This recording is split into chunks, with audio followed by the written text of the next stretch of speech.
Winter signalled the arrival of several things for the Fat Controller's engines. The coming of Christmas, the need for more coal to keep warm, and the return of Spam Cam. Why must I suffer the torture of being here again? Anyone could deliver these rotten kill trucks. All I want for Christmas is reprieve from this island. I'd hardly call doing your work torture, Edward chuckled. Besides, the best gift is being of service during the holidays. I say, Edward, called Gordon. Not neglecting your washout just to converse with Spam Can, are you? Don't worry about me, Gordon. A washout is secondary to our passengers' needs, especially at this time of year. Your goody two-buffer's attitude is revolting, Spam Cam flounced. You'd think I'd done something wrong having to endure this drivel. You must be on the naughty list with all that coal you've brought, Gordon chuckled. Losing patience, Spam Cam slipped away to the fuel pump.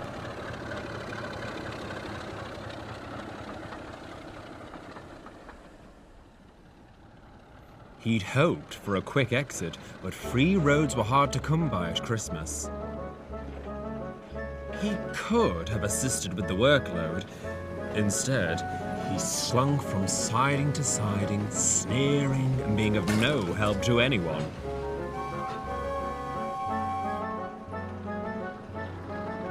By nightfall, he'd only managed to move from the yard to the station.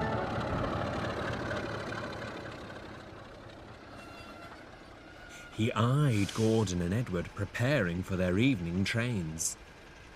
Stupid steamies. I could be halfway across the island before they're even ready.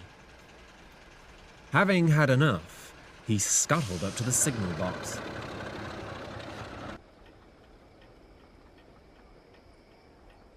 I say, my good man. Surely you have a clear path for me.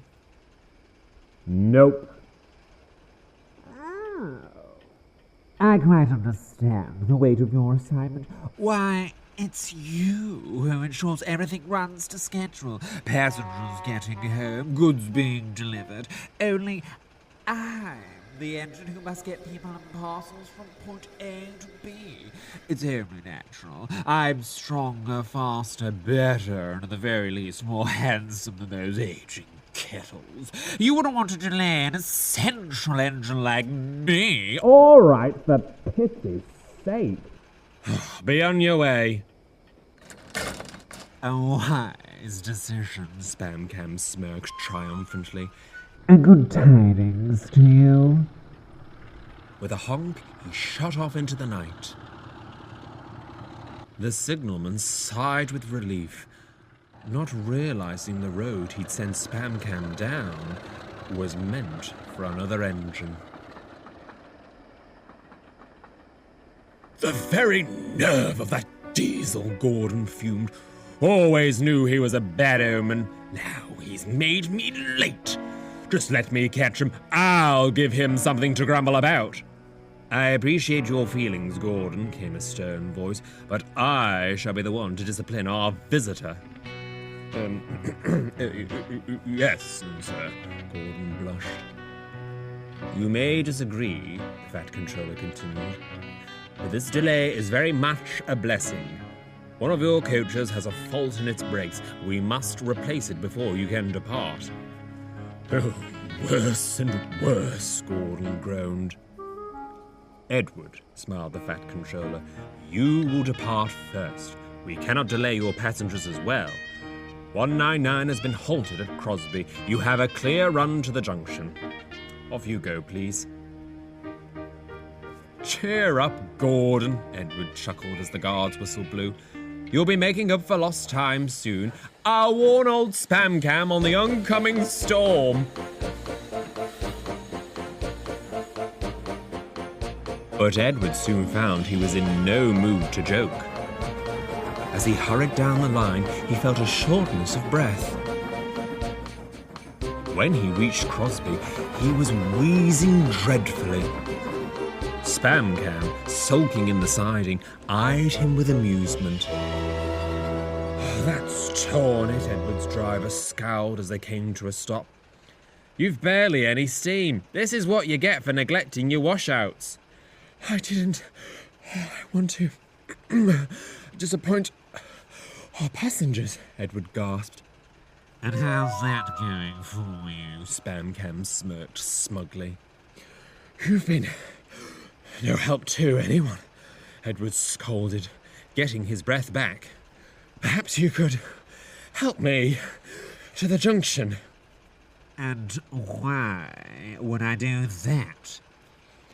"After delaying our evening services, it would be wise for you to do something to get back in the Fat Controller's good graces."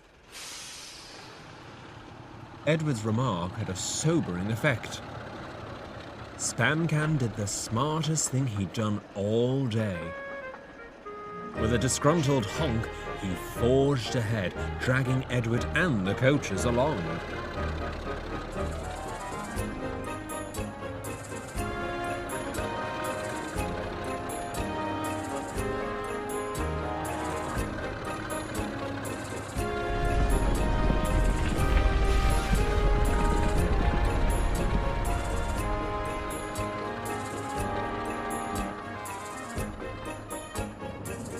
They soon reached Edward's station. A snow-covered Spamcam moved Edward to a siding, while Boko took charge of the train. Edward was most grateful, but he didn't get to say a proper thank you. With a green signal showing a clear path home, Spamcam had already hurried away.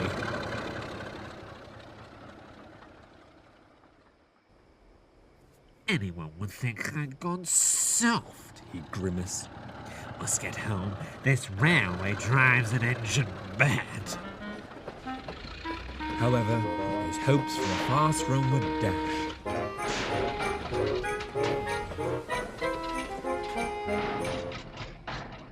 What's the matter now? He winced. "Oh, your air intake is clogged," shivered his driver upon inspection. "Oh, rotten snow. We're sitting ducks now." Spamcam was on the brink of an internal crisis. Was he fated to remain on Sodor? Before his mind could spiral further, he heard a thunderous sound in the distance. Closer and closer it came until there, slowing as he drew alongside, was Gordon.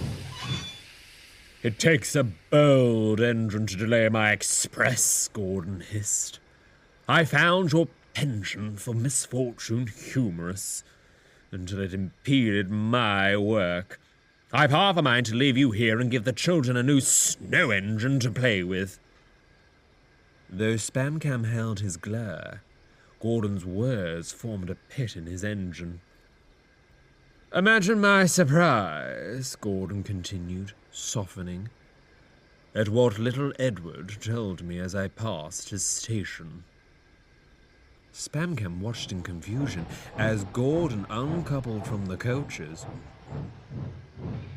and backed down onto him.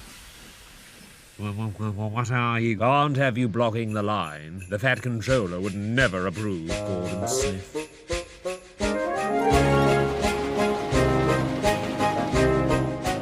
Soon they were rocketing along, the coaches trick-trocking behind them. Both engines were silent, Gordon in concentration, Spamcam in contemplation.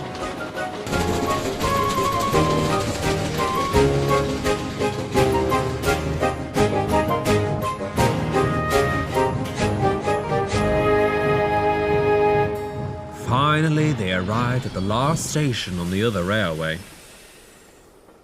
Gordon left the coaches and shunted Spamcam to the shed.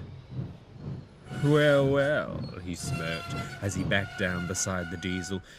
"You've finally got your reprieve from our railway, with quite the storied journey." Yes, well, Spamcam chuckled nervously. you will keep the details of my extraction, gratitude, hush, won't you? Naturally, Gordon replied. Spamcam sighed with relief. I'll need some sort of leverage when you next return to our island. And you always return, as we know. Gordon sniggered himself to sleep. Spamcam stayed awake, shuddering at the thought of his next return.